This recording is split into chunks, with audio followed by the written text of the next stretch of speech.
பாசன்வேலி நீரேற்று மையத்திற்கு 4.5 கோடி செலவில் நிலத்தடி கேபிள். நகரமன்ற துணைத் தலைவர் ரவிக்குமார் தகவல். ஊட்டி நகராட்சியின் மாதாந்திர நகரமன்ற கூட்டம் நேற்று நகராட்சி அலுவலகத்தில் நடைபெற்றது. இந்த கூட்டத்திற்கு நகரமன்ற தலைவர் திருமதி வாணீஸ்வரி அவர்கள் தலைமை வகித்தார். நகராட்சி கமிஷனர் கணேசன் மற்றும் நகரமன்ற துணைத் தலைவர் ரவிக்குமார் ஆகியோர் முன்னிலை வகித்தனர்.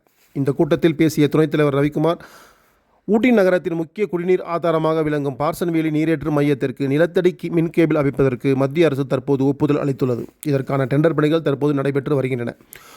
மொத்தம் 4.5 கோடி செலவில் இந்த பணிகள் விரைவில் தொடங்கப்பட உள்ளன. மேலும் 2 மாதங்களுக்குள் இந்த பணிகள் முழுமையாக முடிவடையும் என எதிர்பார்க்கப்படுகிறது. இந்த பணிகள் நிறைவடைந்தால் மழைக்காலத்திலும் ஊட்டி நகரத்திற்கு குடிநீர் விநியோகம் இடையூறு இல்லாமல் நடைபெறும் என தெரிவித்தார்.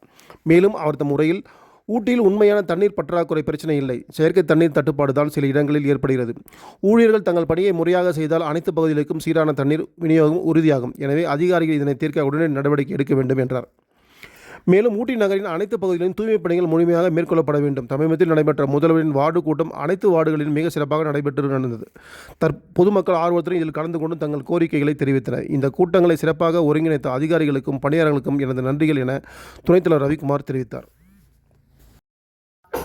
ஒரு 4.5 கோடி ரூபாய் திட்ட மதிப்பீட்டில் இப்போ 6 கோடி ரூபாய் ஆயிடுச்சு. திட்ட மதிப்பீட்டில் அண்டர் கிரவுண்ட் கேபிள் போடுறதுக்கு மின்சார வாரியத்தால் அது டெண்டர் பாஸ் ஆகி எல்லாமே முடிஞ்சிருச்சு. முடிஞ்ச ஒர்க்கும் நடந்துருச்சு. இப்போ அந்த ஃபாரஸ்ட்டுக்குள்ள செய்யறது மட்டும் பெண்டிங் இருந்துட்டு இருந்துச்சு.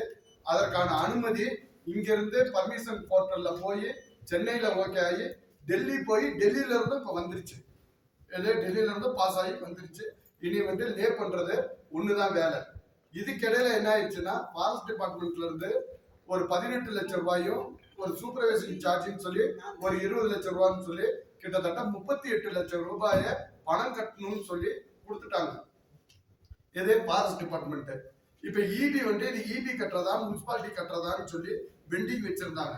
இதை குறித்து நம்முடைய மாவட்ட ஆட்சித்தலைவர்கிட்ட, நகரமன்ற தலைவர், அதே மாதிரி நம்முடைய ஆணையாளர், நான் உட்பட 3 பேர் போய் கிட்டத்தட்ட 2 மணி நேரம் உட்கார்ந்து அது எலக்ட்ரிசிட்டி போர்டு தான் ஒர்க் பண்றாங்க.